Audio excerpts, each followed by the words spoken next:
Annyeonghaseyo, everyone. Hello. Welcome back, everyone, to the 2018 Overwatch World Cup here in Incheon, South Korea. We had some amazing games yesterday. South Korea looking really, really good, poised to potentially make it to BlizzCon. I'm Golden Boy. This is Malik. How you doing, buddy? I'm doing great, man. It's crazy to think about it. At the end of the day, two teams will have qualified for BlizzCon, but nobody's safe, not even Team South Korea going into today. It is crazy. Every map truly matters. Yeah, that's true. It's insane how close things are. But let's actually run through the teams that you're going to be seeing today here in Incheon, because you have, of course, Hong Kong, Russia, Finland, Chinese Taipei, Japan, and then the home team, South Korea, looking to punch your ticket to BlizzCon. Yes, yes, indeed. Yes, indeed. It's, like you said, man, it's really competitive. In fact, why don't we go ahead and take a look at the standings? Right now, South Korea, they are sitting atop of the pack at 4-0. All they really need to do is win today. They control their own destiny. Right behind them, though, is Russia and Finland. They are both looking to lock their spot in today, and they both need to win their matches clean if they want to make it. And then rounding out our top 6 teams, we have Chinese Taipei, Japan, and Hong Kong. The top 5 teams are all still in contention. So, like I said at the top of the show, man, every map matters. Everybody needs to bring it today. And speaking of those maps, let's actually look at the schedule for today, because your first matchup here on the main stage is going to be Japan versus Finland. Then we'll see Chinese Taipei versus Russia, Hong Kong versus Japan. Then South Korea will take the stage versus Russia. And then finally, Chinese Taipei versus Finland. Malik, every single match matters here. Finland needs a clean sweep here. Japan needs a clean sweep. Everyone needs to find a way to bounce back after yesterday. It's insane. I can't wait. Yeah, man. I'm ready to get this thing started, man. I love it. I love it. I love it. All right. So you know what? I think, why don't you go ahead and introduce our first team. So without any further ado, guys, let's welcome to the stage Team Japan.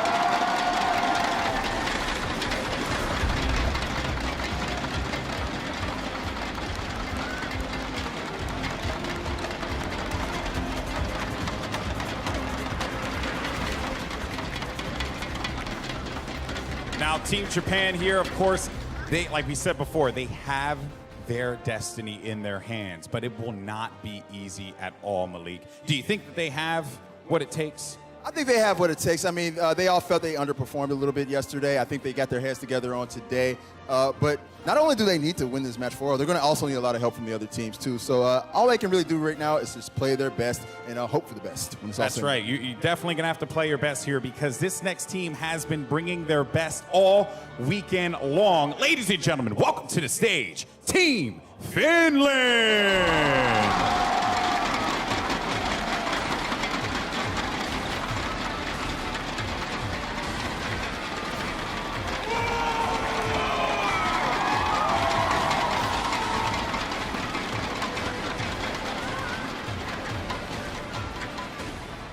Now you have, hey Linkster, how you doing? Hello, nice to see you.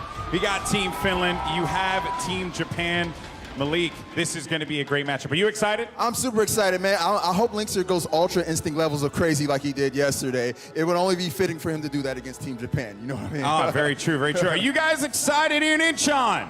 Yeah? All right. Well, I guess that's going to do it for us here at this stage. It is now time to get into the action. You have Japan versus Finland. It's going to go down right now. Thank you, Golden Boy. Of course, we are here at Incheon, Japan versus Finland. And even though Finland might be feeling pretty good after yesterday, they still have to bring it here today against a Team Japan that's definitely looking for a bounce back. Certainly, we've seen a little bit of worries for Japan. Of course, Samurai D coming out of the roster due to an injury. Tayo stepping up on D.Va. I gotta say, a lot of times you see a DPS player step up on D.Va, you expect the frags, you expect the tracking, but you don't see D.Va bombs like you see from Tayo. He's really been pulling his weight, I would say, on that character. Yeah, I mean, he's come in a tough situation where you have a player get injured and you have to adapt, right? And that's why teams were able to bring 7 players. And much like the Overwatch League, sometimes unexpected circumstances are going to happen, but you never know who's going to step up. It's really the test of a team, and we've seen the same from Finland. Using Davin, sometimes it looks like today, Taimu and Linkster are going to be starting. I can hardly blame them for that. They played so well in their last match versus Russia. Yeah, absolutely. And, you know, the cool thing about Linkster and Taimu is that there's a lot of versatility. But we're going to take a look at Japan first here, where you want to talk about about threats on Japan, you got that man right there, Depp. Where do you think Depp has what it takes to challenge Taimu and Lynx are here today? That's certainly the question everyone is going to be looking to answer. I don't even want to make a prediction because we've never seen these players come into contention. We haven't seen the matchup. Of course, different regions, you don't see that as often outside the Overwatch League. So here at the World Cup, that's really Depp's opportunity to show that he can perform on the big stage. And it looks like Samurai D coming in as well. All right, meanwhile, of course, we're going to be taking a look here at the other side of things, the Finland roster. And of course, a lot of familiar sights there where it looks like Davin won't be coming in for the first few maps, but I do think Finland thinks right now this is their strongest roster, and they're trying to differentiate themselves from Russia. They want to get the 4-0 over Japan. Certainly, that's a major theme in the standings here, differentiating Finland or Russia. These are sort of, as we said, any of the top 5 teams can qualify for BlizzCon here, but certainly Finland and Russia in the best position to do so. So I'm not surprised to see Taimu and Lynx are coming in. Finland have been favoring that double sniper setup. Yeah, and this is really great to see here too, where even though you have 3 teams here that have been kind of favorites between South Korea, Japan, and certainly Russia, Japan, it's been good with Finland as well, where all these teams have been sort of in the fray, and even on the last day, things aren't quite settled just yet. Exactly. I love having matches that matter. It always is going to come down to map score at the end of the day. And for Japan, even if they don't qualify for BlizzCon, same with Chinese Taipei, they have a major opportunity to play spoiler. The map score really matters here, not just for national pride, but also for impacting who punches their ticket to BlizzCon. And speaking of, let's take a look at this first map here to see what that road to BlizzCon might look like. We're starting out on Lijiang Tower, where haven't seen this in any games we've been casting here so far. But one thing about Lijiang Tower here, Jake, is that you can have a really brawly setup on the control center. We know how much Finland likes the 3-3. That's what they practice so heavily. But also on these more wide open variety maps, you're going to see that double sniper come into play. So I think this is going to be a good map for Finland, and I love to see Lijiang Tower, my personal favorite control map. Now, if you're just tuning in and you're wondering what a control map is, let's take a look at how this game type is played.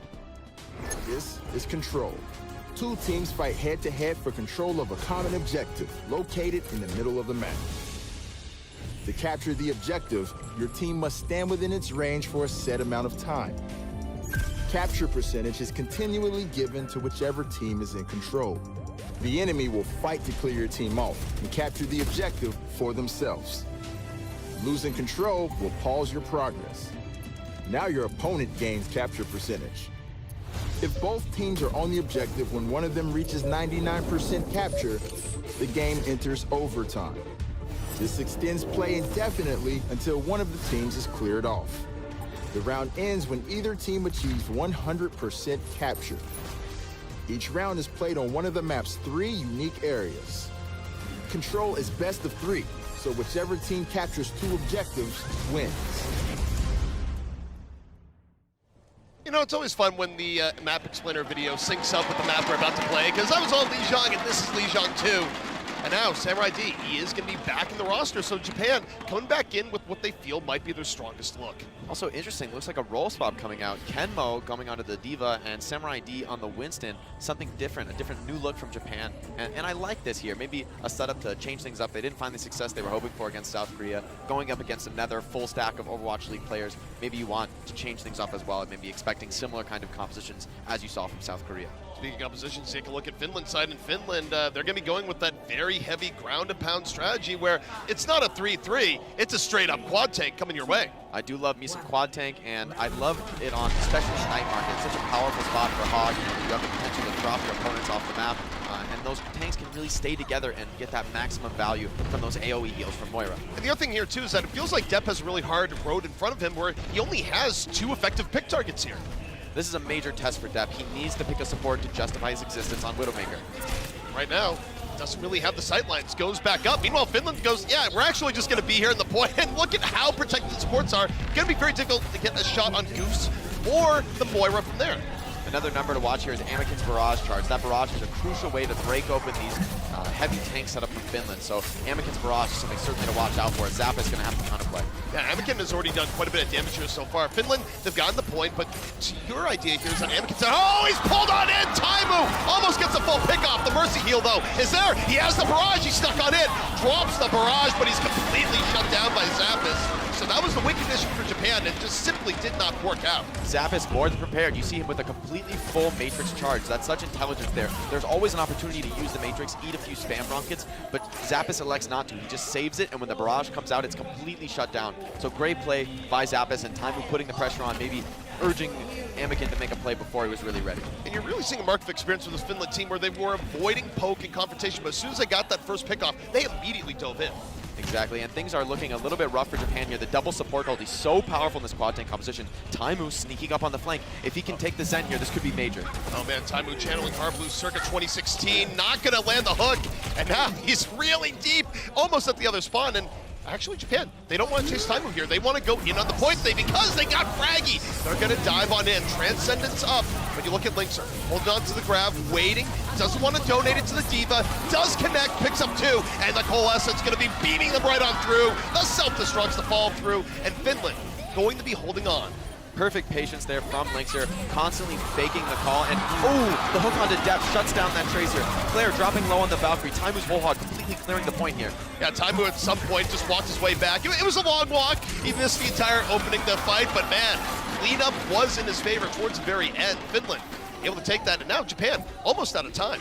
Certainly, Incheon's barrage has to find value here. At least this time he has Samurai D's barrage to, or excuse me, Samurai D's Primal Rage to at least split the opponent's apart, maybe pull that Diva away. But Zappis has been so on point with shutting down these Pharah plays.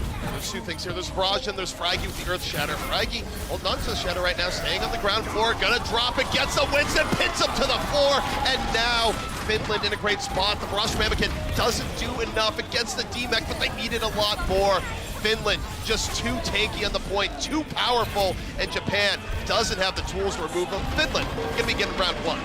Great round from Finland there. Nice shatter by Fraggy. He recognizes that Primal Rage is coming in, completely stuffs it, burns that Winston, completely stun locking him to death there. So nice quad tank play there. I love the positional movements from Finland. Taimu going for some very aggressive, risky flanks there, but getting away with it. It's so hard for Japan to punish those kind of movements without just giving up, 40 or 50 more % on the point. You're in a terrible double bind trying to chase a character like Roadhog back into your own spawn. Sometimes that can cost you even a player or two. Do you think that Japan should have swapped something up there, given that Finland was running the quad tank at the point? Was the Pharah going to be enough to actually get that moving? We talked about Depp on the Widowmaker. He needs to pick those supports. That's what we see in the Overwatch League. We see these players like Carpe finding the Moira in completely absurd angles, and if Depp wants to play Widow in a composition like Quad Tank, he'll need to do the same. All right, well, we're going over here to the Garden, and Finland goes, you know what? We're going to continue running Quad Tank right at you. It's the EU specialty, their own special dish. And Japan going to go in with the Pharah, but Depp not on the Widow anymore, on the Tracer. The Tracer's a little bit better here, but still so hard to execute against the Lucio and the Moira. Very difficult picks for a Tracer to find. Finland, they've gone the point, they've made it their home, and now they're waiting for Japan to drop on in. You see Samurai D lead the way, but they immediately punish him. They just focus the Winston every single time, and they just get rid of the opposing tanks, and it's very hard for Japan to deal with this right now. Depp has been showing so much promise on the Widowmaker, but Finland playing a composition that just completely resists her strengths. And of course, Depp forced onto the Tracer, again, another very difficult character to execute. So Finland on this quad tank, really understanding Japan's weaknesses and focusing them now. Samurai D though, I like the switch onto the Hammond. Could get a lot of value here, but he needs to dodge Taimu's hooks. Yeah, it's a curveball rolling on in. We'll see what he can do to get the initiation here to really enable Incheon to come in with the barrage. Taimu goes for the hook, not going to connect. Japan biding their time. Transcendence is up, so I think they're going to engage with this here. They're waiting, biding their time. The Diva going to go in first, but Incheon is nowhere near the barrage here. Just needs a few more rockets. Double support ulti here coming out from Finland. A lot of resources on the map. Japan needs to kite these, and they're doing a good job of it. No picks so far from the side of Finland. Yeah, Finland just holding strong towards the back. Hook comes in. Self-destruct, though. Tags Big Goose. Barrage from the backhand side. Connects. And Japan finds their way on in. A minefield for good measure. And the Hammond pick actually kind of working out a bit here. Exactly. Samurai D just constantly going behind, splitting those supports away, denying the resources to the tanks. And Taimu doesn't want to stick with the quad tank anymore. Switches to the Sombra, a very natural counter to this Hammond, this Wrecking Ball. If you can hack him, take him out of his ball form, he's such an easy pick. Meanwhile, though, Incheon just laying in rockets on the top. Do you think that Finland has the ability to kind of deal with Incheon here? He's getting a lot of value. I mean, the struggle here is you basically have no ability to deal with the Pharah. Your only counterplay to Pharah is applying that point pressure, bringing her into a range that she just doesn't want to play. Well, you know what? Anakin needs to learn from lessons. He has the high ground this time, and Finland goes, okay, you know what? Maybe this isn't the best spot to be in. Fraggy, though, staying on the ground. As the Earth Shatter holds back, Finland has put themselves back on the point. Fraggy, though, under pressure, almost getting chunked down early. Japan committing more. Graviton up from Finland, connects, and Samurai D is out of there. Zappos' self-destruct off the grab does just enough. Japan committing the Transcendence. They're trying to stay alive, but it just doesn't do anything against that incredible burst damage from Zappos' self-destruct.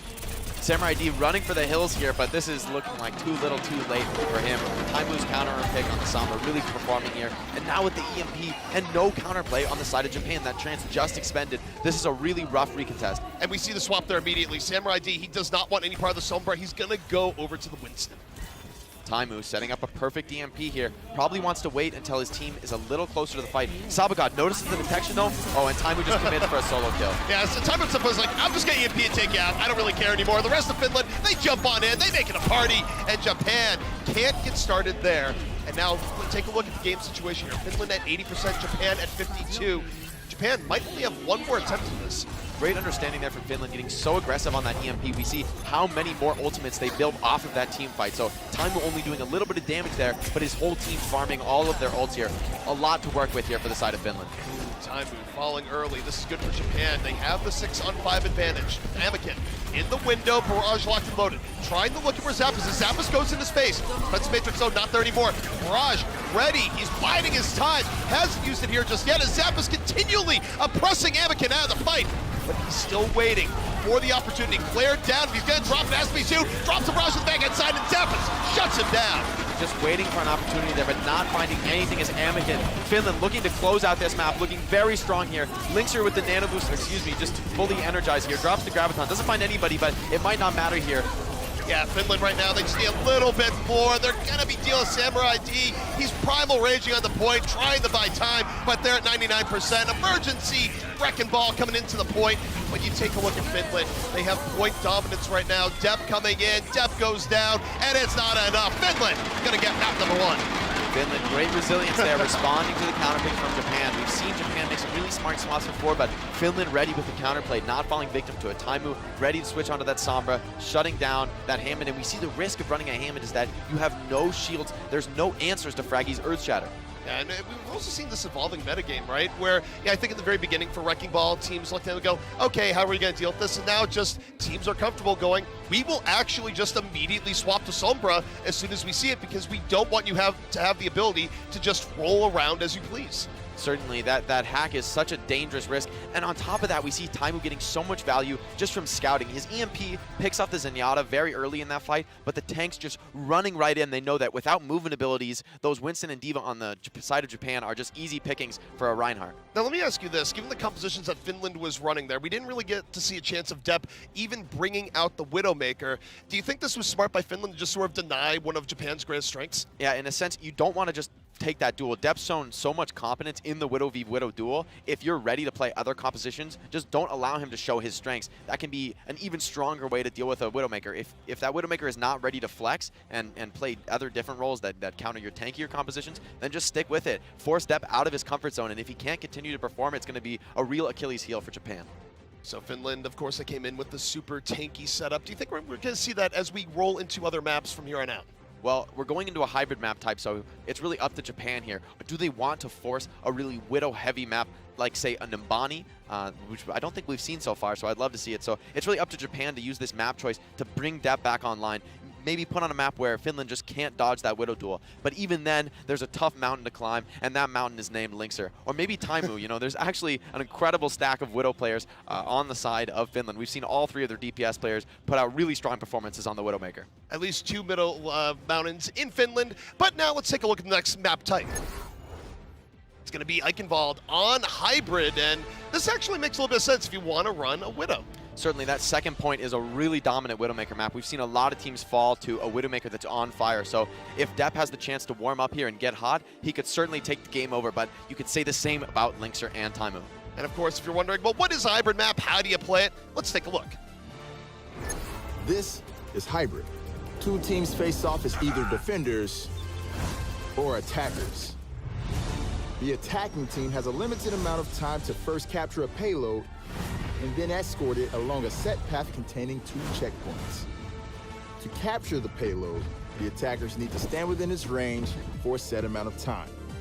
Defenders can delay capture progress by also standing in range. The attackers must work together to clear away the defenders. If successful, they score 1 point and gain additional time on the clock. The payload only moves forward when an attacker stands near it. Defenders can delay the payload's movement by standing nearby. To get moving again, the attackers must clear away the defenders by force. If even one attacker is capturing the objective or on the payload when the time runs out, the game enters overtime. This extends play indefinitely until the attackers are either cleared away or they gain more time by reaching a checkpoint. Every time the payload reaches a checkpoint, the attackers score 1 point and gain additional time on the clock. The round ends when the payload reaches the destination or when time runs out. Teams switch sides each round. Whichever team scores the most points and escorts the payload farthest wins.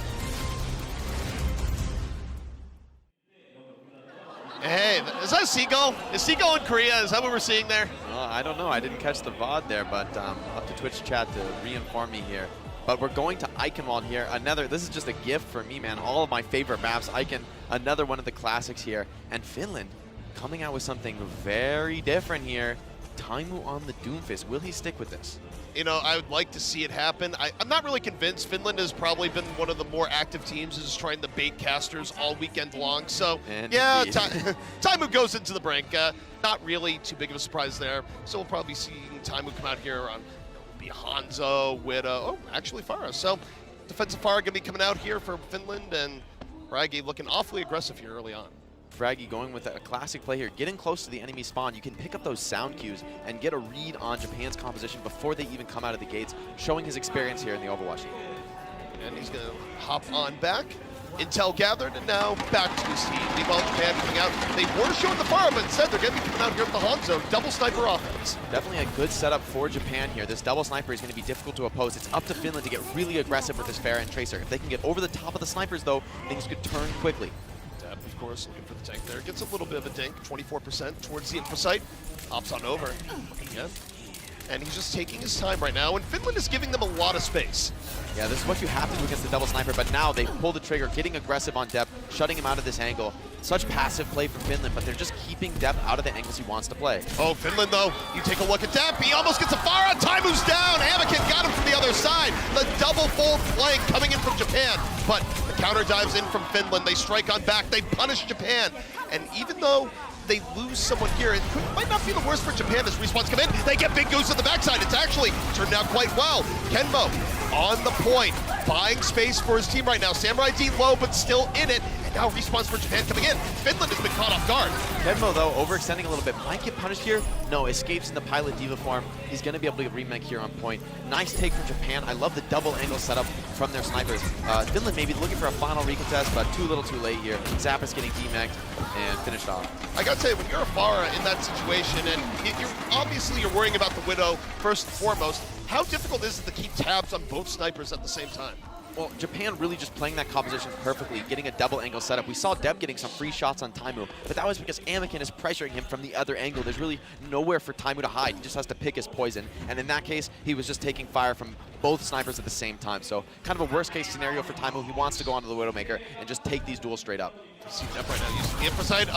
Finds the Diva, and not in the great way. You see Zappas pressuring him back. He was going for the flank. Meanwhile, Linkser deep in, connects on the Depp. He got pressured back right into the pulse bomb as Finland now starting to move towards a payload and get a good defense right here outside the gate. And we oftentimes see defenses invest a lot here as both Transcendences come out. Very similar timing on the Transcendences. I think this might be a wash here, but Finland getting a good close setup on the gates. Linkser getting a ton of damage on Samurai D. He's got to get out of here, but no, too much pressure from Taimu. Yeah, Taimu finishes off what Linkser was starting, and Finland just in a good spot right now. And why do you see teams go so aggressive at this point of Eichenwald? Well, with Japan running this double sniper setup, it's up to Finland to stuff them in the doorways. You can't be letting them onto their high ground positions for free, and I love this positioning by Linkser. I think he's going to get behind and threaten this Zenyatta potentially.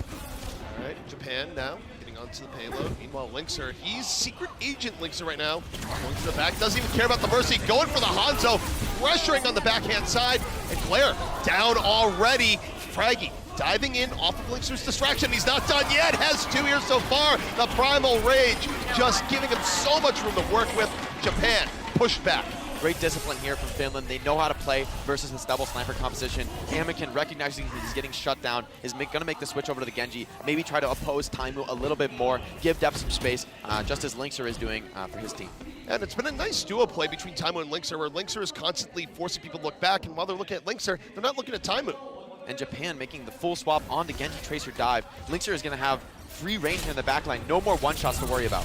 Linkser immediately going in right behind, 24%. Puts a ton of pressure on the supports, though, forces them out. Now the tanks are going to be a little bit starved on the side of Japan. Yeah, in Finland, they were just able to back up a little bit, where they go back, they give room. Linkser hasn't taken any crazy risks here so far. They're more, oh, Samurai D just focused down immediately. Couldn't even finish the leap. Self-destruct from Japan doesn't get anything, and that initiation completely stuffed by Finland. And we've seen this Genji Tracer composition fall out of popularity in the current meta because it is so difficult to execute. Simply surviving is enough for the defense. Eventually, Taimu will produce. So we're really just waiting on Amiken's Dragon Blade here, and really with not much charge to show for that fight. He's got to build this quick to get the cart moving. Only 2 minutes on the clock here. Is that the main victory condition for Japan, given the time that is left? Unless you can just get dash resets without the ultimate, really the mark of a top Genji, it's really going to rely on the Dragon Blade here. Japan not committing their support ults. It seems like they want to wait for something, and the Dragon Blade potentially that. Linkser almost uncontested here. No one's still looking at him, going for the Zen, and is the fall through going to be there? Gets the stick, and doesn't quite get the rest part of it. Taimu, though, got Samurai D on the other end. Enough tank damage has been done in the moment, and Finland continuing to discombobulate Japan before they can get a good engage. Japan uses the Transcend there, but they're already down people, and it seems like falling. Linkser and Fraggy going very deep for the backline here, but there's just no punish from the side of Japan. Linkser and Fraggy completely uncontested. Anakin committing the Dragon Blade, but the trance from Shaz completely shutting it down. Anakin's blade just unable to get anything because of that Transcendence, and now the blade is down. Depth, though, finally shuts down Linkser. He's been a permanent fixture in the backline, and now Japan can finally look forward. They don't have to worry about the Tracer in the back. But time no longer on their side. Only a minute 15 left. Pulse bomb out from Depth, and a quick dodge by Taimu. Japan, though, needs to convert quickly. Linkser will be coming back soon. Shaz turns things the other way, takes down Depth. Shaz is going to be uncontested here in this long sideline alongside Taimu and his Mercy. Linkser connects on the Saba God from the back, comes back into the fight, and now he's going to be building up more charge on the tank. Samurai D and Kenmo really nowhere to go here. And Samurai D used the Primal Rage, though. It seems like a bit of a mistake. Yeah, great evasion there from Biggest, managing to survive in that intense melee. But you can see how powerful this positioning is from Taimu and his supports. Sitting in that long sideline, he forces that over-aggression out of Japan. They have to shut him down. They know they can't just let Taimu take their heads. Oh, Taimu, he's certainly on that head hunt once more. Oh, he almost got Brigida. That was real close. Great plays from Taimu, applying so much pressure here. This is such a nuisance to deal with. Constantly being sniped, you're always scared to peek angles. One pick could just completely shut your push down. Now that Japan is off of Mercy. Well, speaking of ways that Japan might be able to do something here, they do have Anakin with the blade. It's going to be the final opportunity. Pulse bomb out from Linkser. Saba already down. They won't have the nano blade. They won't even have a blade at all. The Autumn was first. The Genji was second. Finland continually getting in Japan's face before they can even begin. Looks like just clean up here if Kenmo cannot remake. A lot of pressure coming in, but maybe being able to slow things down here are Finland. The Transcendence coming in. There's just no damage left for the side of Japan. Anakin finally coming out the blade. Better late than never, I suppose, but Finland just able to get out of his way. Anakin falls to Taimu, got the snipe angle on the other end, and Zappis with the bomb just makes enough space. It's dominating for Finland right now, absolutely dominating, and Japan not going to have enough to push this any further. It's a second-point hold coming out from the Finns. Finland just showing their incredible experience there. You saw how long some of those fights were taking, even when no kills were going either way, or that one fight where Linkser dropped early to Depth. We saw that patience from Finland. They understand that they don't need to make a move, that still, even down 5v6, it's Japan that's forced to dive aggressively on the Widowmaker. It's all smiles from the side of Finland, and I understand why. Losing first that quickly and then completely stuffing the momentum of Japan, this is a crushing defeat for Japan. At least they cap first point. They've got a chance to win Eichenwald. One of the key standouts there for me is that how disheartening is it for you as a team when you have a Tracer in your backlines that is seemingly immortal, where Linkser fell very few times there, and he was constantly very deep as a tracer. And it felt like Japan, as a result, was never able to get a good initiation. I mean, this is the mark of an Overwatch League level team. They're going to constantly punish you for your misplays. We saw even when Japan gets onto the Brigade, Linkser is still fearless. He's right there in the back line, constantly pressuring the tanks. And you saw how starved and pressured those tanks were on the side of Japan.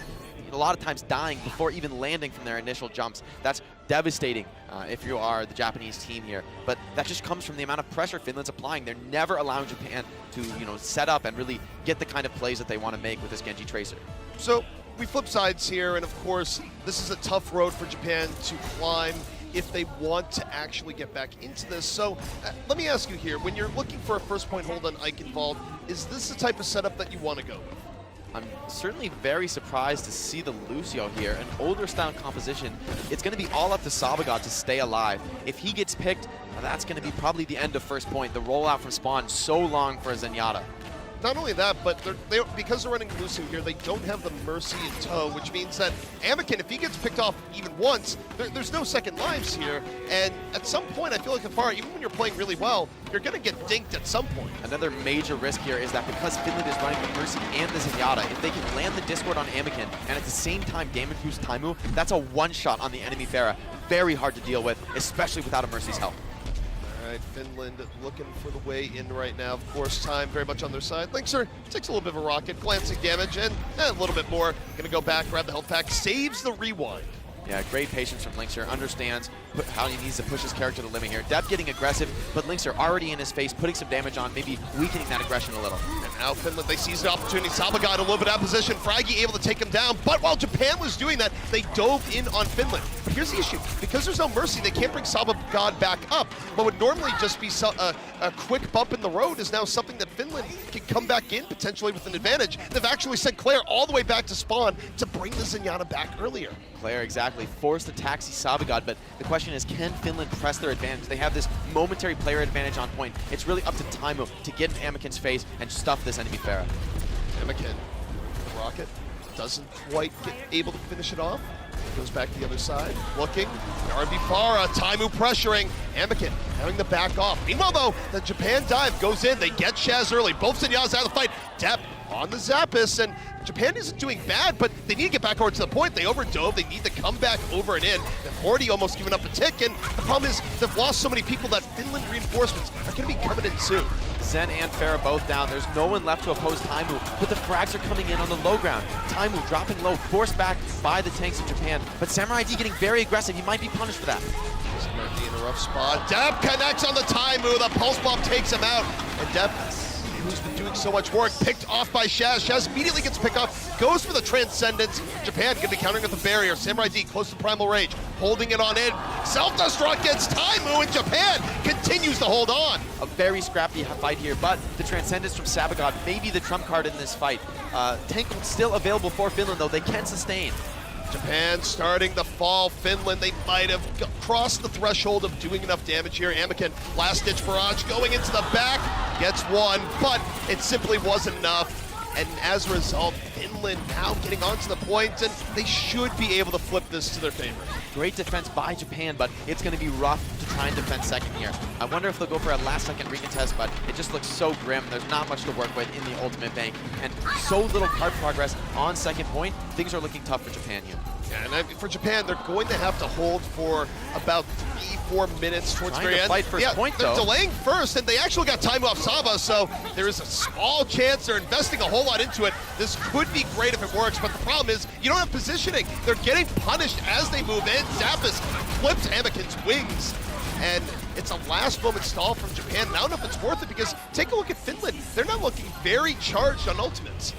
Certainly a massive risk there from Japan, not paying off, but I do like it a little, especially with Taimu overextending, dying there on second point. You have to take the risk here, because now it's looking incredibly difficult to hold second point, but really losing first at all was kind of a worst-case scenario for Japan. Holding second this close to the door is really difficult to do.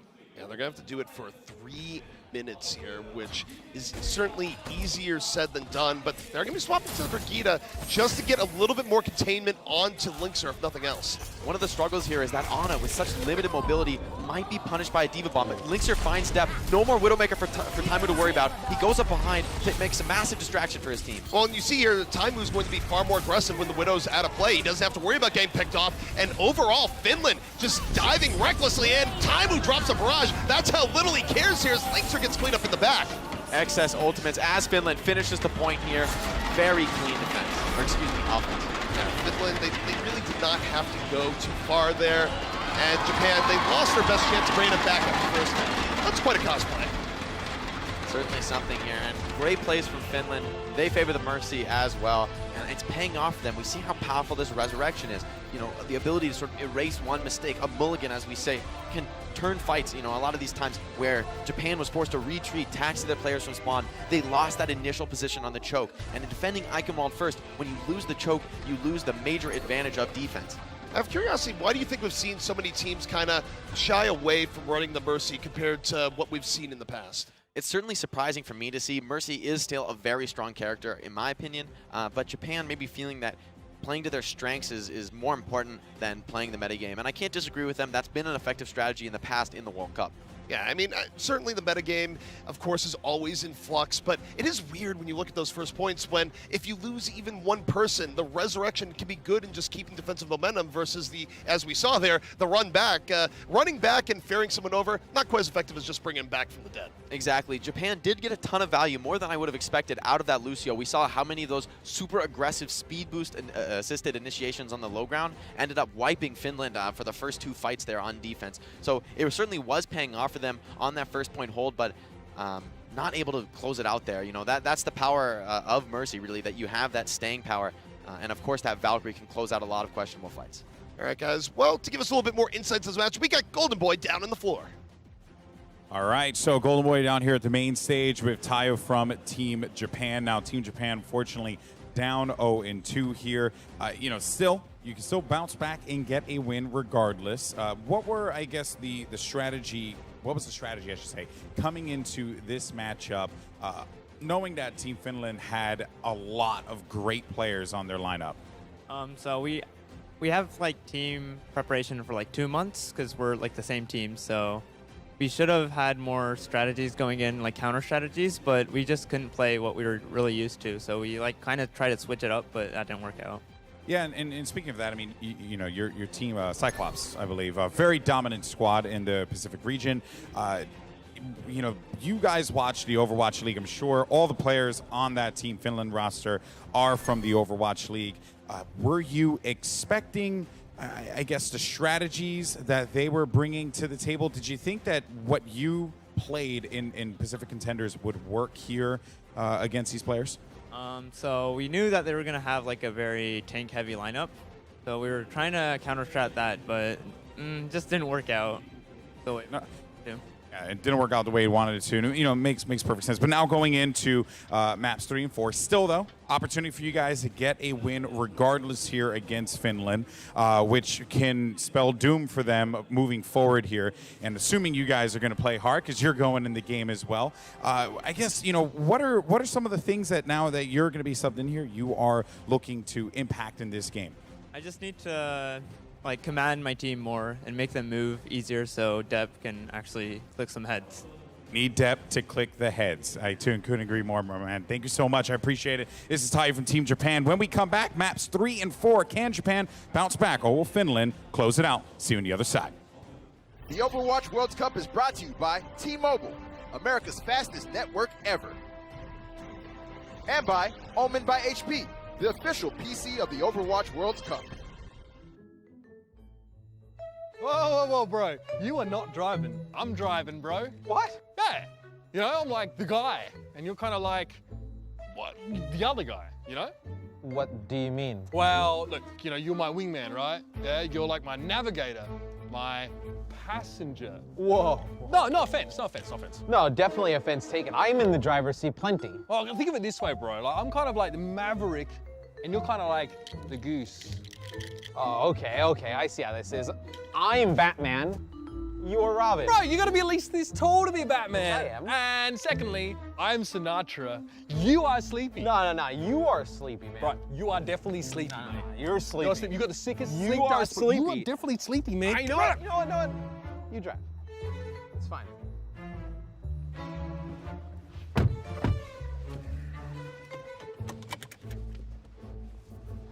What? Full disclosure, I haven't driven on the right before. What? Yeah, I technically don't have my US license yet. What is wrong with you? A lot of things! Get ready to show the world who you really are in the Toyota CHR. Toyota, let's go places.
We're back here in Incheon, where so far Finland has been living up to the hype against Team Japan. They've come out strong here today, and they've had to if they want to get to BlizzCon later in the year.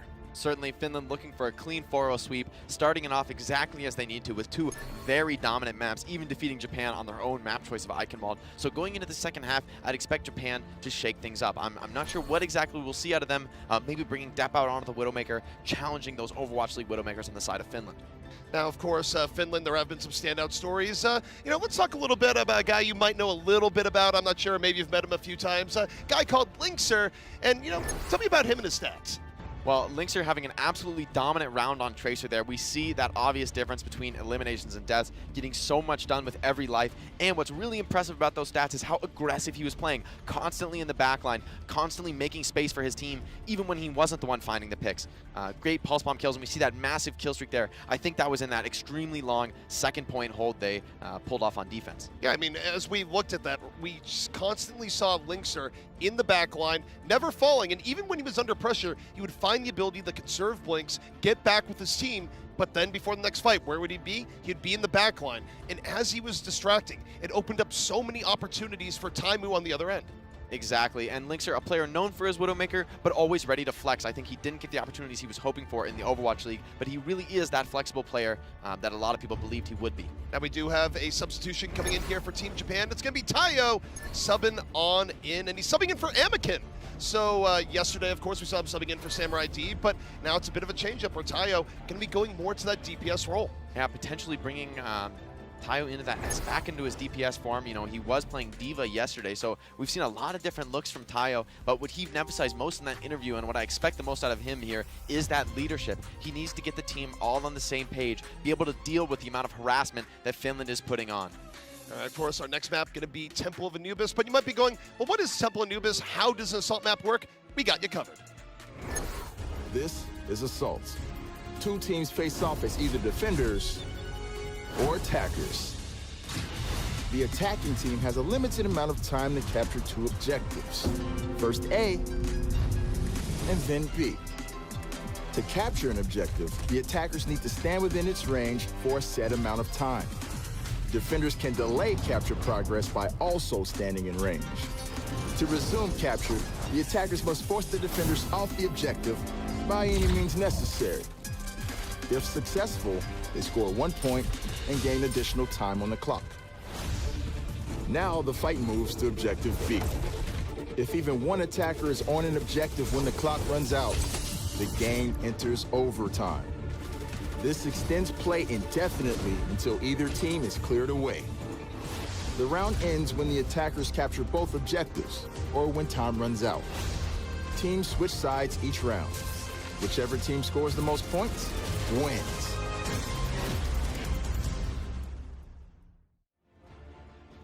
And of course, we're here on Temple of Anubis. Now we'll see if Japan can have a big turnabout here, where it is a new look that we've seen from them, where Anakin no longer in, Tayo coming in on the Genji, and they're going to be going with a dive-heavy offense from the looks of it that will be utilizing depth in the backline on the Widow. Finland here setting up on that double sniper defense. Not what we've seen in the past out of a lot of teams, but Finland has been favoring these dive compositions on first point defense. It sets you up a lot better for second point if you do end up falling on first. Really stopping the snowball is a high priority on Anubis, where a lot of teams will fail at capping that second point at all. Finland, of course, running Taimo and Linkser, they have the double threat to depth, where if you're running as an offensive sniper and you have to worry about not 1 but 2 on the other side, how does that affect how you approach the situation? On Temple of Anubis, I would say it's a little more favored to run this Widow Genji. I like it a little bit more from Japan here because Tayo is going to have free reign. Those deflections so dangerous against the Hanzo and the Widow, really applying a lot of pressure as well as the Dragon Blitz. Tayo almost getting picked off early. That was a quick strike coming in from Taimu, and both Taimu and Lynx are already building a little bit up. They had good sight lines in the beginning, and now I think they're going to back a bit up, and they're going to be keeping an eye on time. Oh, man, that was almost a pick onto the Zen. Putting a ton of pressure on is Taimu. Back on Widowmaker. I'd love to see it. Tayo, though, getting in the flank, getting a bit of spam damage here. Taimu being pretty far up for Widowmaker as far as Temple of Anubis goes, but part of this is that it actually doesn't give Tayo that easy flank in on the Widow that you normally see when Widows are pushed up towards the back. Tayo dropping very low, manages to escape back to his supports, but Linkser as well, putting in a ton of spam damage. This high ground position is so dangerous to oppose a Hanzo. Japan, it looks like they're going to dive in, but their tanks are super low. Finland's done a great job, and oh, what a shot on the Tayo! Linkser had Taimu's back, and now he's out for blood, dives on in, gets Samagon, and oh, he's going to get Death. He does! Linkser gets 4! Linkser absolutely on fire here on defense, proving me completely wrong. Japan wasn't ready for him playing that high ground position, shut down from behind there, and then Linkser, of course, fearlessly pushing forward into the spawn. Kedmo has to go back. We're probably going to see a class swap to get the rematch here. Speaking of fearless, that was fearless from Taimu, just going straight up to the archway going, you know what, is anyone else going to peek their head? I will shoot anyone. Finland, though, they get to fully reset, and they're going to have Infrasight up. Taimu here proving his worth, already has an Infrasight ready, Dep only at 47%. This is a major advantage for Finland in this fight. See Taimu just holding back, looking for any quick pickoffs, has Dep in the sights, doesn't want Dep to move free, and Dep is respecting Infrasight. Meanwhile, Linkser's not respecting anything! Lays in the arrows, gets rid of the Diva mech, and again, this is just going to delay Japan so much. Great awareness by Linkser, sets up the Sonic to sort of keep that Infrasight flowing. This double Infrasight ability is such an enabling power spike for this double sniper setup of Finland. And when you have all this sight info, how does Dep work around this aside from doing what he did, just waiting? The struggle for Dep here is he needs to get his own Infrasight, but it's so hard to peek damage. We can see him there jumping on the right side, not able to find any safe peeks, constantly threatened by the double sniper. Dep's finally making his move, and that's because Tayo's coming in from the flank, but every time Tayo even tries to move in, someone hits him. It's been a very rough go for Tayo to get a full HP, and now here comes the Dragon from Linkser, buying more time. Fraggy, though, falls, so the Dragon not quite as effective. Dep finally strikes, and he gets another as Dep opens things up here for Japan. They finally found a way through. And I think Depp also leading in with a headshot on Fraggy to make that initial pick possible. Finland, though, very disciplined, using nothing of their ultimates, very much ready to stop the snowball on second point. They have a big advantage. Japan, not with the traditional snowball that you expect after capping first point. Well, the problem is, especially for Japan, is that, okay, you have a Dragon Blade, but you know Shaz has a Transcendence. So as a Genji, how do you approach the situation? Because throwing the blade into a Transcendence while it can trade out the ultimate doesn't feel good from the Genji perspective. Well, you really want to rely on your Winston and D.Va to force that Transcendence early before you commit the Dragon Blade. It's so risky to require that damage boost for the one-shots, you know. It doesn't always work out, and if you find yourself without a dash, it's almost impossible to get a kill. So they do. They get Taimu early on. Now he doesn't have to worry about the Brigitte. Tayo holding back. Note that Chaz still holding on to the Transcendence, so he's going to try and hold on to his blade as long as possible. See Fraggy making space in the back line. Japan, though, fairly composed here so far. Tayo, though, takes a lot of pressure. Needs to get out of the way of Fraggy, who almost picked him off. Japan still with all 6 up, and now the blade comes on out. He's immediately punished. Linkser was there. Taimu with the stun. And Finland, they deal with the blade and get back onto the point. And I'm surprised to see Sabagod committing the Transcendence here. Japan dumping everything into this fight. If they lose, it will be very costly, but the kills are going their way. It's not too bad here for Japan. Depp continues his reign on the sides, picks up 2, looking for more. No one's dealing with Depp right now. Gonna get the D-Mac. He's clean up for Japan, but he gets knocked pretty low. He's gonna be out of the fight for a little bit here, but it still might not matter. Samurai under pressure. Can he get healed up? He's still in it. And Finland giving up a lot of room. Depp pulse bomb out. Not going to get as much as he wants, but Linkser's fallen. However, you take a look at Chaz. He swapped to the Tracer, and he's been getting enough here to push Japan back. Ends up with 3. Shaz, we've seen this in the Overwatch League, and he brings it out in the World Cup. One of the best DPS players in the one of the best support players at flexing to that DPS in the Overwatch League, making it work here. You know, it kind of reminds me of your time on LG Evil with Super, when back in the day you'd see him just go, I am a Ryan player, but I'm going to go Tracer. This is fine. You know, sometimes you just got to bring out the quad DPS. So show them something they've never seen before.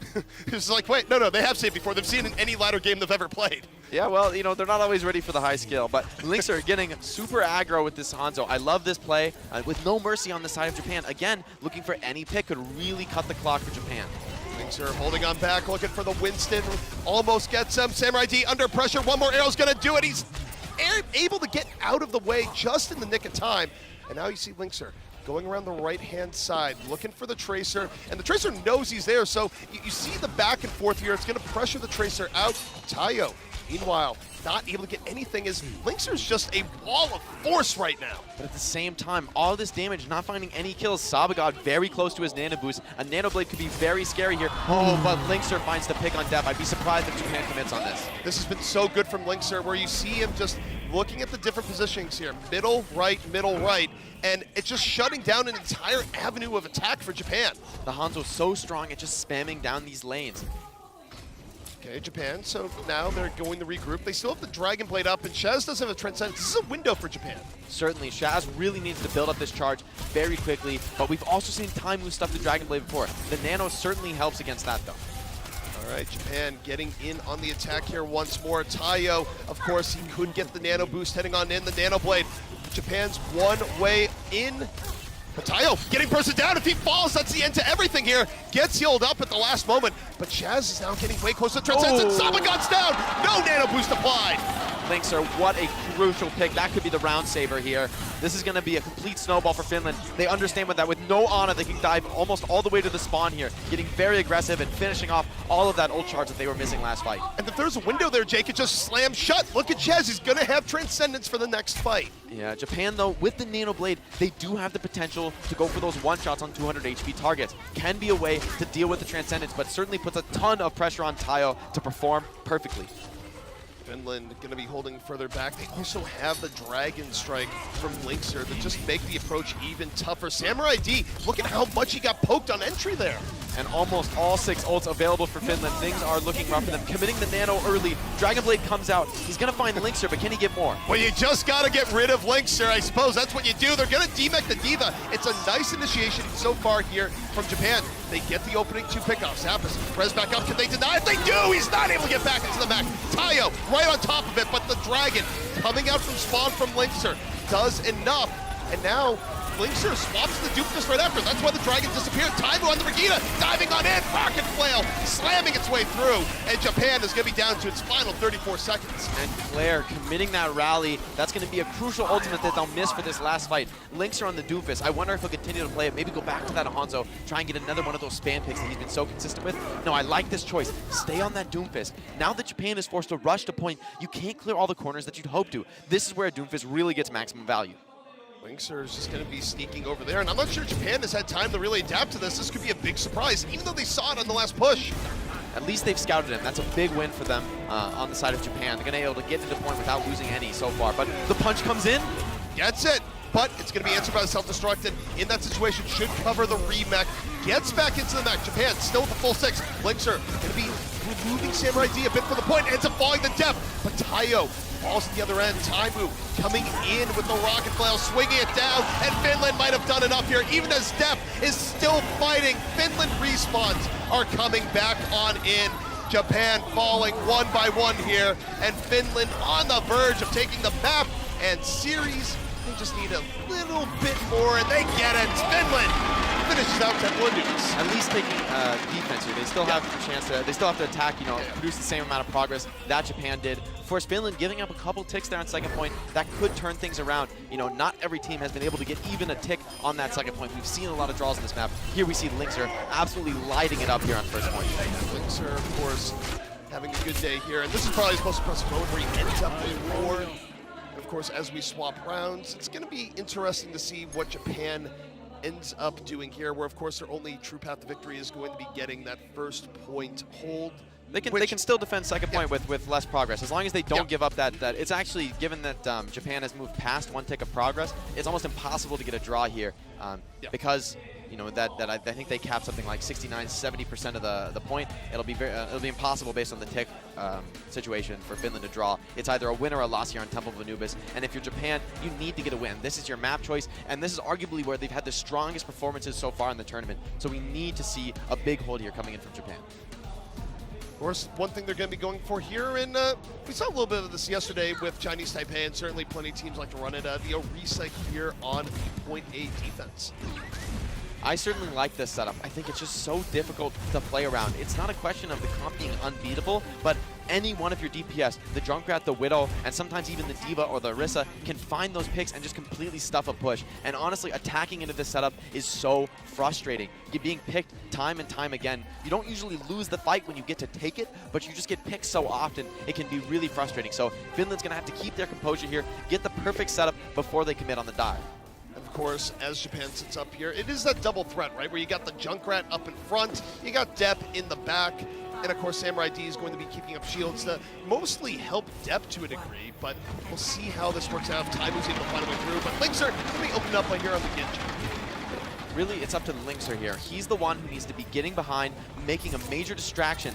If you can pull players from Japan back from the front, that's what gets your tanks through the choke. Depp working on right now, looking for the early Widow pick, and he's not going with the shield. In fact, he's freelancing a little bit, and that could be dangerous because, of course, it is that one pick margin.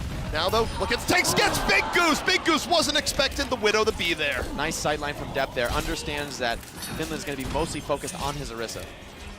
Depp holding on the ground floor here. Linkser's already dealt with Samurai D, but Claire is there for the resurrection, so they're going to have to do that one more time. Depp holding back. Not finding the connections there. Linkser, though, 60% on that Dragon Blade. He's ahead of Sabagod's Transcendence. That's a really impactful difference here if Linkser can keep up this pressure. See Depp just deciding to hold a little bit further back here. Not getting the sidelines he's looking for, but also Finland a little bit discombobulated how they approach, but they get Kenmo out. Oh, the poke is successful. No resurrect. Yeah, Taimu was right there for it, and now he gets Depp as well. Taimu opens it up here for Finland, and Linkser going to be able to get the last little bit of cleanup, and more importantly, he's going to build up the blade for the push on point B. Dragon Blade ready here. Very interesting to see. Will Finland try to commit to this first fight on second point, or will they take a more slow, tactical approach? Try to get that Transcendence out before you make a commitment. Tayo with the Riptire, that can be a really dangerous thing to Dragon Blade into, especially the Junkrat able to hold very passive on that back right side. Depp, though, finds Taimu. That's going to slow Finland down. Yeah, Finland, I think, would have liked to have just immediately rushed on in, but I think Taimu might actually swap here. Even though he has Infosight, we'll see what he... Oh, no, he's not going to do it. They get the rest, so he's definitely going to be staying in. Use the Infosight. and it's a really early tire. I think Taimu should be able to punish this. I don't think this is going to be able to get what it's looking for. It'd be great for Japan if it did, but 1 second left, the tire does nothing. Well, it got a Venom Mine. Got a Venom Mine. Taio's showing Success. a little bit of an experience there on the Junkrat. You don't want to be popping the Rip Tire until Finland is in the double bind scenario. There, they're just able to retreat, and just basically one ultimate down only costs you a few seconds off the clock. Linkser, meanwhile, has the Dragon Blade. They get Samurai D, and now Linkser's ready to go in. Now, bear in mind, Transcendence is up here, so I don't think Linkser wants to use Dragon Blade immediately. Self-destruct from Kenmo, not going to get anything. Linkser being very patient. They get depth out of the fight. And now Sabagat, even before the Transcend, not enough targets to make it as worthwhile. But Finland, they've already got one tick. Japan needs to go in. So much pressure on Samurai D. He's not close to that ultimate. Claire dropping low, and the Transcendence forced out. It's all eyes on Linkser here. This Dragon Blade could be absolutely clutch. One Dragon Blade for another. Linkser moves in, gets Saba looking for more. Winston on the brink, and Finland gonna be doing enough here. They bring it on forward, and they take Temple and Numis away from Japan. 3-0. Finland just looking absolutely clinical on that second point offense. And it's sort of, we talk about ult economy after point A. Linkser was in a very good spot there where after they took point A, he had the blade up. But more importantly, he also showed patience as they went into point B, where he didn't just go immediately pop it. They waited to get a 1-2-man advantage, and then they used it to secure out the fight. This is a crucial part of the Genji metagame here, attacking second point. You're such a powerful character at contesting that initial high ground orge that you saw Samurai D fall on initially. I don't think he was ready for Linkser to be poking him from behind like that, getting that early pick, but you see how aware Finland is of that power spot on the map. They take control of the high ground. They establish Taimu as a presence on the map, forcing sort of all of the backline of Japan to hide in positions that they don't want to be playing. Then Linkser are able to clinically move on to point, force the Transcendence without committing his Dragon Blade, and then it's just cleanup from there. And one thing we saw consistently coming out from Finland as well is that Finland, they've been the tank destroyers. Even when they haven't been running the quad tank setups, it's been a tough day to be Samurai D or Kenmo because every time they dive on in, they're the first targets. Finland immediately focus fires, they get them out of the fight immediately, and then that gives their tank so much more room to maneuver. Finland's certainly showing their experience here. You know, in the Overwatch League, I think in the beginning and in stage 1, stage 2, it was a little bit easier to get aggressive, get fancy as a solo player, or maybe with just a little segment of your team, like just say a Winston and a D.Va. But now the meta is so developed where teams are focusing those players so aggressively, you need to be going all as one. And we've seen Japan do that a couple times. They were able to get some wins on that first point icon wall defense with those coordinated team play aggressions, but we need more of that out of them. Right now, their tanks are just getting punished way too hard by Finland. So I have to ask here as we look to the final map, is it going to be Rialto? I certainly hope so. It's been the great equalizer, but no, it's going to be Gibraltar here. Perhaps the time to let Deb shine. First time we've seen Gibraltar here at the Overwatch World Cup group stage Incheon, but here, this is where the Widow duel is going to be absolutely massive. And if you haven't seen an Escort map before, here's how it works. This is Escort. Two teams face off as either defenders or attackers. This is the payload. The attacking team has a limited amount of time to escort the payload along a set path containing 3 checkpoints. The payload only moves forward when an attacker stands near it. Defenders can delay the payload's movement by standing nearby at the same time. To get moving again, attackers must clear away the defenders by force. Every time the payload reaches a checkpoint, the attackers score 1 point and gain additional time on the clock. If even one attacker is near the payload when the clock runs out, the game enters overtime. This extends play indefinitely until the attackers are either cleared off the payload or they gain more time by reaching a checkpoint. The round ends when the payload reaches the destination or when time runs out. Teams switch sides each round. Whichever team scores the most points and escorts the payload farthest wins. And we're here on Gibraltar. First time we're seeing it here in the Overwatch World Cup, and Gibraltar is very interesting where I think you bring Finland here. It's definitely not a map that you like running the super tank heavy setups on. It's definitely more about dive, it's more about your Widow players, so this pick does make sense coming out from Japan. It's certainly a map where it's very hard to assist your Widowmaker. We've talked a lot about how teams can get aggressive with their Winston Diva, maybe a Tracer as well to aid in a Widowmaker duel that may be disadvantaged for them, but Gibraltar is very different. These sight lines, especially on first point, are so long, it's almost impossible to help your team in that regard. Sometimes it's really just all up to your Widow, and we've seen Linkser especially be completely on fire, unstoppable on this map, securing first point holds almost all on his own.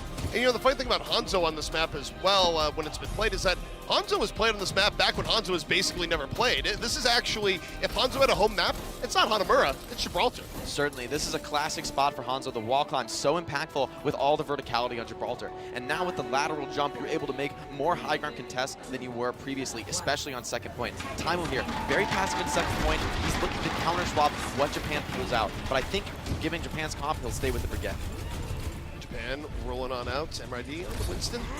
And, you know, usually you don't see teams really invest too much onto the defense at the first point. Why do teams hold further back here in Gibraltar? You don't want to get that close to the enemy spawn. There's too many angles for the Widowmaker when you push through the choke. You want to force the attackers to move through the choke. And we see right here the power of the Brigade up on that blue box. Lynx are able to stay right behind that shield, not scared to take those extremely long duels with Widowmaker when he has Taimu's shield to protect him. Finland now going to apply a little bit more pressure. The payload's gotten underneath the car wash, as it's sometimes called, and now it's going to be heading into Finland territory.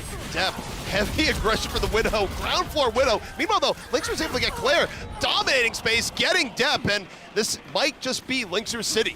Perfect pincer play from Fraggy there. Forces Claire to dash back right into the waiting arms of Lynxer, and he picks up Depp as well. Lynxer going very aggressive here, finding a lot of headshots. I don't think they're going to be ready for this early Dragon Strike. Can be impactful even without a combo in tight corridors. And he gets it. Dragon Strike is now up. That's the power when you're chunking tanks as hard as Lynxer is right now. You can summon the Dragon a lot earlier than your opponents might expect, and I think you're exactly right. Japan's going to be caught off guard by this. Certainly if they go into any of these enclosed areas, especially on the low ground, this could be a major risk, or just force them to drop off this high ground. That can be a very valuable use of the Dragon Strike. Fraggy looking a little bit more aggressive, putting pressure on Depp on the backside.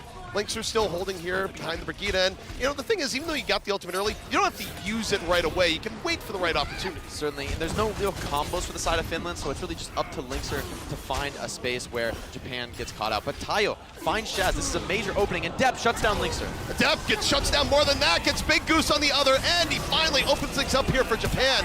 And now Finland, of course, they can still fight this back, but it's going to be a little bit difficult. Tayo, though, builds up Dragon Blade, but Taimu's right in his face, shuts him down with the bash combo, and the self-destruct from Zappis buys enough room. The Dragon Strike from Lynxer, I think he thought the situation would be a little bit more hairy than it actually was, but Finland is in the process of getting back in and reestablishing the defense, but they just lost Shaz. Just losing Shaz, but still, Taimu and Big Goose able to work together. Still two supports to work with on the side of Finland, and so much armor on everybody. Shaz now back up with Resurrection. Tayo's Dragon Blade, though, finds Lynxer. Can he get more? Tayo looking for it, but no, Taimu's right there. He stuns him, can't finish off the kill, and as a result, you see Lynxer out of the fight. Japan still working with a little bit more of an advantage here. Fraggy, though, in the back line. Transcendence from Shaz comes out, gets Fraggy back to full HP, and that's going to give Finland so much more time here. Tayo can't do anything. You see Taimu a little bit deep, punish. It's very back and forth right now. Lynxer, though, back in the Widowmaker, finds Claire. That's a massive pick. So many heals falling on the side of Japan, though. Depp, though, gets Lynxer from the top. Ooh, just bumped right away from Zappis. This has been trading from one team to another, but the key difference is that Finland has always kept someone on the point. Japan has been stalled out here for the last minute. Great tank play from the side of Finland, always trading out those kills. Depp finds two, but is completely shut down by this aggressive movement from Zappis and Fraggy. And now, those two, with their ultimates ready, gonna zone Depp out of this fight. It's gonna be really hard for Depp to contest the Primal Rage and the Self-Destruct. Fraggy holding up Primal Rage, looking for Genji. Of course, Winston might be Genji's natural predator. Zappis somehow got Saba. That was a nicely thrown self-destruct. Got him hiding in the underpass, and Finland continuing to apply the pressure right now. 23 seconds left for Japan. And Depp with very low infrasight charge. You'd love to have that pushing into this final offense, but it's Lynxer with the advantage. Taimu coming up on the rally. This is going to be really tough to get through for Tayo's Dragon Blade. Tayo holding on to the blade, and we'll see if he can be the hero that Japan needs right now, because if he's not, his payload is going to stop right here. Blade ready. Winston leaps in. Tayo pulls up the blade. They got Lynxer immediately. That's nice. Tayo looking for more. Gets Big Goose, and he's... Oh, Shaz! What a turnaround! Got Tayo. Stopped missed him, and now there's an opportunity here for Finland. Shaz builds up the Transcendence mid-fight because he was able to deal with the Genji. Keeps Finland nice and healthy. Self-destruct from Japan, clears a little bit of room, and yet Finland still able to maintain control of the point. Fraggy in trouble, in a lot of hurt, but he's able to stay alive. Goes around the backhand side, but it's Samurai D with the Primal Rage. Knocks Finland around. Japan still surviving. Finland about to give it up, and Japan might just get point A, and they're gonna be doing just that. Great blade from Tayo there to open it up. Does get shut down by Shaz, but that Mercy pick proving to be enough. Japan getting very aggressive here, chasing down these late spawners from Finland. Gibraltar, a map where it's very difficult to get out of this second point spawn if you spawn before first point is capped. And the back and forth there between both teams, that was a really nice defense coming in from Finland for the most part. How did Finland just keep up the dominance there? I'm exhausted, honestly. Just so many frags going both ways, but I have to give it to the tanks from Finland. Staying alive for so long in these fights just makes a huge impact. Depth, though, hiding on this angle, waiting for Linkser. He's looking for anything, gets Big Goose! The biggest pick you can get, the Mercy on the other side, but Linkser returns fire, stops Depp from opening things up. Now there is no res for the Finland side, but it's not gonna matter. They've done enough. Zappis with the self-destruct, cleared enough room, and Taimu just rolling his way in, makes it 3 off that rocket flail. Great rally by Taimu. Everyone's going to be working with another full armor stack here on the defense. Shaz sitting on 300 HP. Linkser able to take a full headshot from depth. This is going to be really difficult to break through. And what does it mean for a defense when you're able to reestablish on Gibraltar second? Because oftentimes it's difficult to overcome the momentum advantage an offense might have. This right here is one of the most difficult holds to break in the game. The second point chokehold. We see Samurai D going in very early, but takes that headshot from Linkser under a ton of pressure from the tanks. Linkser laying in the damage from the right-hand side, looking for the tank. Claire falls, Fraggy found a way in, and oh, Tayo was trying to be sneaky, but it was a combination of Shaz and Linkser that just stops his aggression on the point, and Fraggy goes, okay, I guess I'll back up a little bit now, it's fine. Doesn't want to commit any deeper, but we see how dangerous it is. Look, this Winston just playing this high ground position. No matter where Japan choose to push from, Fraggy is always going to be assaulting their backline. As soon as those tanks move in, you'll see Fraggy attacking the Widow, attacking the Zenyatta, denying them the shots that they want to be taking. Infocyte now up from Linkser. Linkser, again, just looking for easy damage right now on Japan. You have a Tracer up and on him, but he's just going to back away. He goes, you know what, I don't want to take that right now. Oh, he has an opportunity to get Zen and almost pushed back. Can't fight it. The Zen pushes him into the middle, and Fraggy went a little bit deep. I think he was expecting a little bit more contribution. Suddenly Japan with an opportunity. Tayo going back, drops a pulse bomb. Not going to get anything. He needed a bit more. Shaz with the Transcendence could be a major trump card here in this fight, although 2 support ults available for Japan. Tayo pressuring to the back, looking for Taimu. Taimu's down, Saba was there. Tayo still full HP. Clip after clip being laid into the tanks now as Japan now getting a bit of momentum. Big Goose blown up, and Japan with a little bit of teeth as they try to fight into point B. Big Goose shut down just before he finishes charging his Valkyrie. That could be a second point capture for Japan. All the kill feed is white here, so they are going to be taking this second point. Although in overtime, not much to work with going into third. And yet, there's still hope. A minute 25 left. We've seen teams do more with less as Japan now just needs to get about 2 good fights, I would say, to bring this to the very end. Certainly 2 good fights are necessary. They're looking tough. Samurai D making the swap onto Reinhardt. Wants to go with the slower composition here. This is going to make the low ground battle much easier for Japan, but at the same time, it's going to be very hard to put pressure on Linkser. Depth, though, hiding in the flank. Unscouted. Infocyte comes out, though. Now they know. He's looking for that shot on the Fraggy, but Fraggy goes, oh, you're going to play me like that? As Linkser punishes Depp for trying to do that to Fraggy. Tayo, meanwhile, hiding on the left-hand side, holding the pulse bomb, gets stunned. Taimu having none of it, and the pulse bomb was wasted. Yeah, at the same time there, Depp showing a bit of inexperience. Popping that Infocyte, he's not going to have it moving into the second attack. And Finland, they're holding pretty far up here. What's the difference between defenses on this map that hold this far up versus ones that go a little bit further back? Well, I think it's really difference between Dive and tanks Winston and Reinhardt. Linkser with this Winston on his team is going to be much more threatening on the high ground. Depp's going to find it very hard to take similar positions because Fraggy and Zappis are going to be constantly in his face. Linkser looking for the pickoff. Would like to get a backliner, but a tank is good as well. Zappis gets Samurai D early on. Fraggy now, Primal raging to the back. Again, just making space. Oh, he found Depp. I don't know if he knew Depp was there or not, but he's looking for the juggle. Doesn't quite get it, but Japan now in overtime. They need to keep you on the point. Depp was somehow able to get Linkster and all that, but Chaz retaliates. Taimu in the back. Rocket Flail playing in the damage into the D.Va, gets the D-Mech, and suddenly Finland starting to take control of this fight. They just need to get 2 more eliminations. Zappis gets more than that. Blows Japan to smithereens. And that's going to be Finland holding here on PBC. What a perfectly timed stun combo from Taimu, just waiting with the cooldown, doesn't use it early, waits for the self-destruct, and just as it's about to pop, he stuns the Rhine, drops that barrier, and everybody falls on the side of Japan. Although, great push from Japan, overtiming the first 2 points, managing to get to 3rd point. This is still a winnable scenario for them. Japan, of course, even though they might not have any paths to BlizzCon any longer, they still want to put on a good showing. These are players where, you know, we talked to them in the pre-match interviews before we started playing to get an idea of the teams. And one of the questions I'd ask every team is, do you guys want to go to Overwatch League? Every single team said, yes, we want to be in OWL. So even if they had a rough go here so far in the tournament, even if they can't get to the very end, they still have a lot to play for, both not just national pride, but also just showing that they have what it takes. And at the same time, Japan, having taken a map off Russia in their series, now Finland must get this 4-0 to differentiate themselves. They want to give Russia an even taller mountain to climb when they face South Korea later today. Oh yeah, right now I'm sure Russia, as they watch this match, they are Japan's biggest fans going, please, bloody the Finns, give us a better path for what we want to do later today, because of course they're still going to have a very strong showing against South Korea, but they need a bit of help from Japan now. Finland here on this double sniper setup, I think very dangerous on attacking Gibraltar.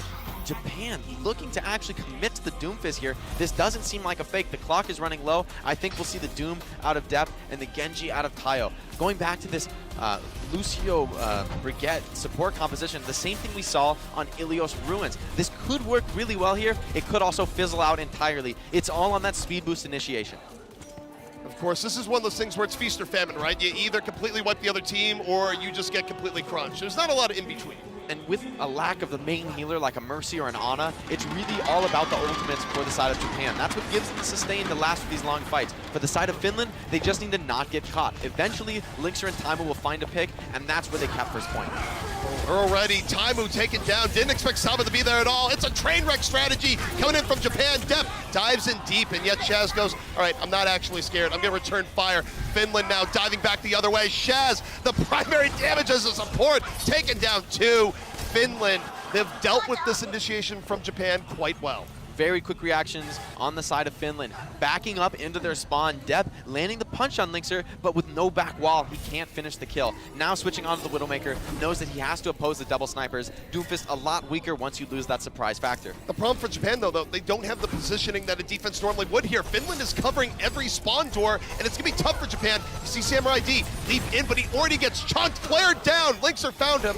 Tayo, though, gets the revenge, and Tayo's doing a little bit more, picks off 2, and Japan has put themselves back in the driver's seat. It's working out for Japan. That speed boost, getting them into the server room, getting on those snipers, and just denying them any shots there. Both going down quickly to Tayo. Props to him. Now he's got the Dragon Blade to work with. And Shaz, only on 70% Transcendence. This could be rough. And of course, the key here, I mean, you mentioned the Dragon Blade, and it's exactly right, where Finland, what are you going to deal with it? I guess Linkster could just land the arrow of his life. Oh, Tayo 1 HP! The Dragon almost did enough! Linkster, though, out of the fight. Sama found a time to dive in on him, but while Tayo's so low, he's not able to join the fight, and as a result, Finland doesn't have to worry about the blade as much, and Chaz now has the Transcend. And with the Transcendence, no damage boosting abilities. Tayo can only attack players outside of the Transcendence. Well, he was able to get Taimu, forces out the Transcendence, but that might be where it ends. Finland still looking pretty good. Yeah, they're down to Widow, but they got everyone else. Fraggy going deeper, just laying in the damage on the Sama God. And this is looking quite good for Finland here, as they're going to get the payload moving towards point A. And Japan, can you even get to the payload in time? Can you stall? Tayo certainly does, but he's likely going to be giving up his life to do it.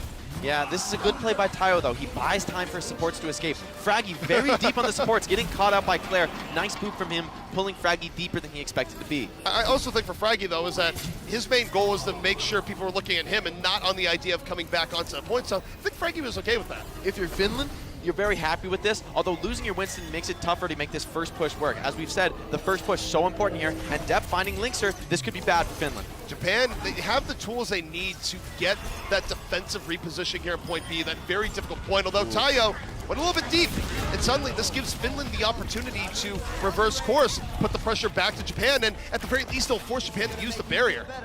And Finland supports constantly healing there. Both tanks taking so much damage. Claire committing the beat, going extremely aggressive on the backline of Finland. Double support all out from the side of Japan. It only hit 3 people. I'm questioning if that was worth it. Saba just used the Transcend, so Japan, both support ults are gone, and yet Finland doesn't really seem to care. Finland wasn't wiped out by that usage of ultimates. Instead, they just backed out, they re-engage, and Japan has nothing left in the tank as Shaz and Fraggy continue to set the tone. Tayo has no more dash resets, getting chased down by Fraggy. Fraggy now on Sabagod, looking to finish off this Zenyatta.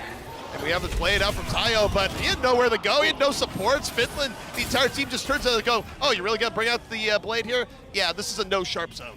Shaz not even forced to use his Transcendence, ready to close out second point with it. Now, time with the Infra Sight. We've seen this situation time and time again. Japan is running to their deaths here. You can see Taimu railing off headshots through that tiny gap in the boxes. Yeah, that's just one of those spots that you see players use where you go, is this a thing? Oh, he almost got the Tracer, it was close. But he's gonna back up, he's looking for their turn shot in case the Tracer tried to chase him down. So Taimu's on that end.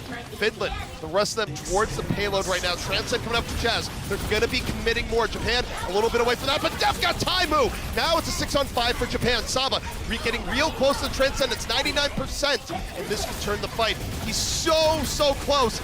Transcendence up. We should be using it here in a moment. This could be what Japan needs. The Transcendence going to be engaged, and now Finland needs to give a little bit of space.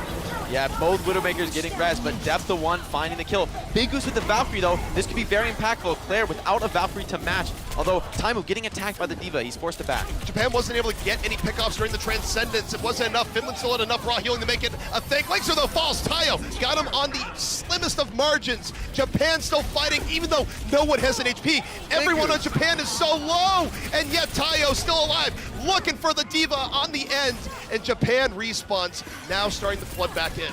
An incredibly close fight there, basically decided by those Widowmaker picks, so props to Depth, producing for his team, making so much space and not falling despite all that pressure. Japan able to hold in what was a super close fight, and shout out to Sabagod. Key pickoffs and a Transcendence in the nick of time to keep that fight going. And now so many ults to work with on the side of Japan. That was a real hump that they had to get over. Looking to play spoiler here on Gibraltar is Depth. Taimu though with the armor stack, very hard to oppose. You see Taimu trying to get Depth going, okay, I'm actually not gonna go for that. Saba though, he's built up another Transcendence, 2, one after another. Sabagod being very impressive on this Zenyatta, hard to pick off, but Fraggy finds Depth. This is a major opening for Taimu. Saba's down! Saba got picked off before transcending! That's huge for Finland. Fraggy had an excellent engage, and now Finland, it's all men on the point. Saba gets res, he's gonna immediately transcend, but he's gonna be transcending to a team that's weakened, a team that's bloodied, and Finland, they're investing everything now to the fight. Zappis finds Claire, no more mercy. Now Sabagod's down, that's all the heals on the side of Japan. Finland is doing it, they're gonna camp second point here. Linkser with so much staying power on the point with this Brigette. Japan was so close to that second point hold, 1:55 left, and yet there's still an outside chance here, Jake, that they could do Russia's bidding in a sense and hold Finland back. They have a chance. Fraggy, though, standing exactly where he needs to be with the box of victory so close on the side of Finland. This Primal Rage could be incredibly impactful. No tank ults on the side of Japan. It'll be very hard for them to stay on point when Fraggy gets angry. All right, Finland, they need this fight. 1:30 left. They're only going to get about 2 good attempts at Japan. They're drained. This is no better chance for now than Finland. And we see Fraggy. Oh, they don't get the point! Japan doesn't touch the point. Finland takes it 4-0. You hate to see it. Oh. But on the side of Finland, though, very, great presence of mind by Fraggy. He understands that the victory is so close at hand. It's time to get very aggressive. Japan's backline has no choice but to retreat. You can't walk into a Winston that's attacking you like that, and with that much pressure going on, it's easy to slip up and miss that contest. Yeah, I mean, on some level, we could look towards Japan and go, why weren't you on the point? But then Fraggy just carries an aura of intimidation. I almost think that is a credit to Fraggy, just getting in their face, knowing he had the Primal in reserve, and in the end, he wasn't even angry. Yeah, exactly. Not even forced to use that Primal Rage until after the slow-mo cam. So an unfortunate way to close the series if you're Japan, but Finland taking that 4-0 victory, that differentiates them from Russia, finding only 3 map wins against Japan. Now Russia has an even tougher test ahead of them when they face South Korea later today. Finland did what they needed to do here, where, you know, we talked to them in the run-up to this, and they said, look, we want to go to BlizzCon. We want to improve from where we were at last year. We believe we belong at BlizzCon, and so far, they're proving it.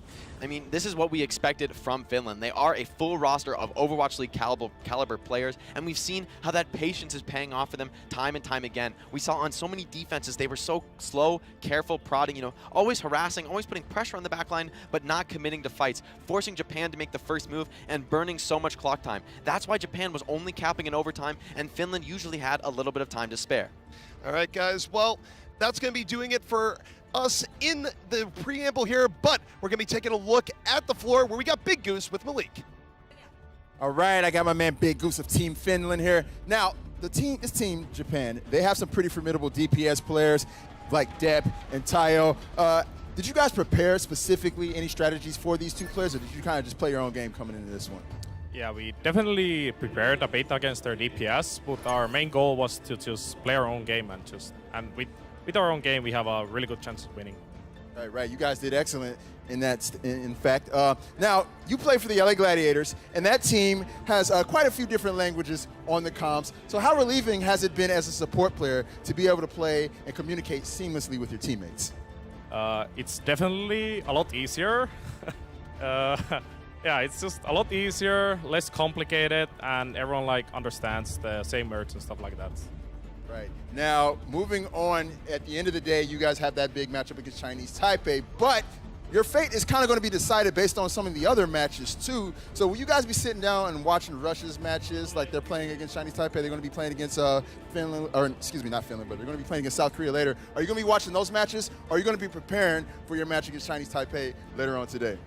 I think we are going to watch the South Korea versus Russia a bit, but I think mainly we just have to prepare for our own match, just try to get as many map wins as possible. Yeah, you're better than me, because I would be glued to my seat watching all those matches. But anyway, thank you very much, Big Goose, and congratulations on the victory. With that, Finland will be playing later on today against Chinese Taipei, but we're going to go ahead and break down the match and send it on back over to the casters. You know, Finland, you've earned a little bit of rest where they've put themselves in a good spot. They have a match later today, but right now, they got to be feeling good about where they're at. Doing exactly what's expected of them, finding these 4-0s against teams that are arguably a little bit weaker in the standings. They need to secure that second place position to punch their ticket to BlizzCon. And of course, we'll see how the matches unfold later in the day. But, you know, a few thoughts here as we take a look at the game and what we saw here today. We saw Zappis have just very good protection again, where he's been a core backbone to this team. I mean, this was the story of the first 2 maps. Zappis always in the Ferris face, never giving her room. We saw Samurai D so effective on this Hammond swap, getting a lot of value against the quad tank before time was flexed to Sombra. So meanwhile, of course, we know him for a sit scan, but he can play a pretty mean Zarya as well when it's required, and we saw it there in the quad tank setup. Sabagod with his great blistering paced first offense here. Not finding too much in that clip though. Linkser with the backline stick, picks the Ana, and drops Claire low for time to finish as well. Linkser on this Tracer so effective on Eichenwald. I mean, if you kind of go, okay, where's Linkser? Do I know where he's at? Well, he's probably in your backline, and that's where he was pretty much the entirety of Eichenwald defense. And here again, we see nice positioning, catches Tayo's Samurai D unaware, and then goes even deeper. Linkser, of course, this was his big 4K moment on Anubis, where just, you know, defense, what do you need? You need a Linkser. It's fine.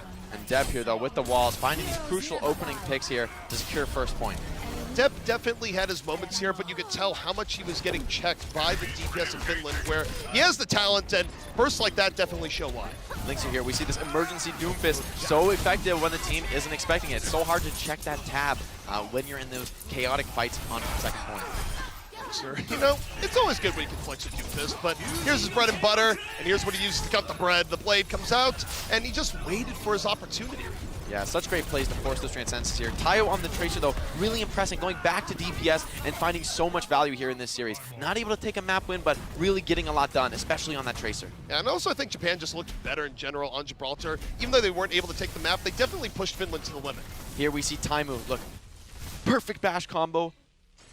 Oh, you can't time that better. Drops everybody on the side of Japan. That's actually one of the best slow-mos I think I've ever seen, where it's just like, you have the slow-mo, bash, explode, Good stuff from Taimo. One of the most classic combos, especially in the 3-3 composition. Not with the full 3-3 there, but we know how adept Finland is, and especially those kind of combos. Bash Shatter, Bash Self-Destruct. They're so effective and so difficult to deal with if you're not ready. And you know, Finland, and then for Taimo, he's just constantly laughing as it's going on. It's like, we just blew him up. This is greatest. That's one of the real struggles of playing against Taimo. You know how much fun he's having when he's killing you, so it certainly hurts. And Japan really kind of falling apart there at the end. So much pressure from the Brigitte. It really felt like Brigitte was just an incredibly strong pick against the way that Japan wanted to play.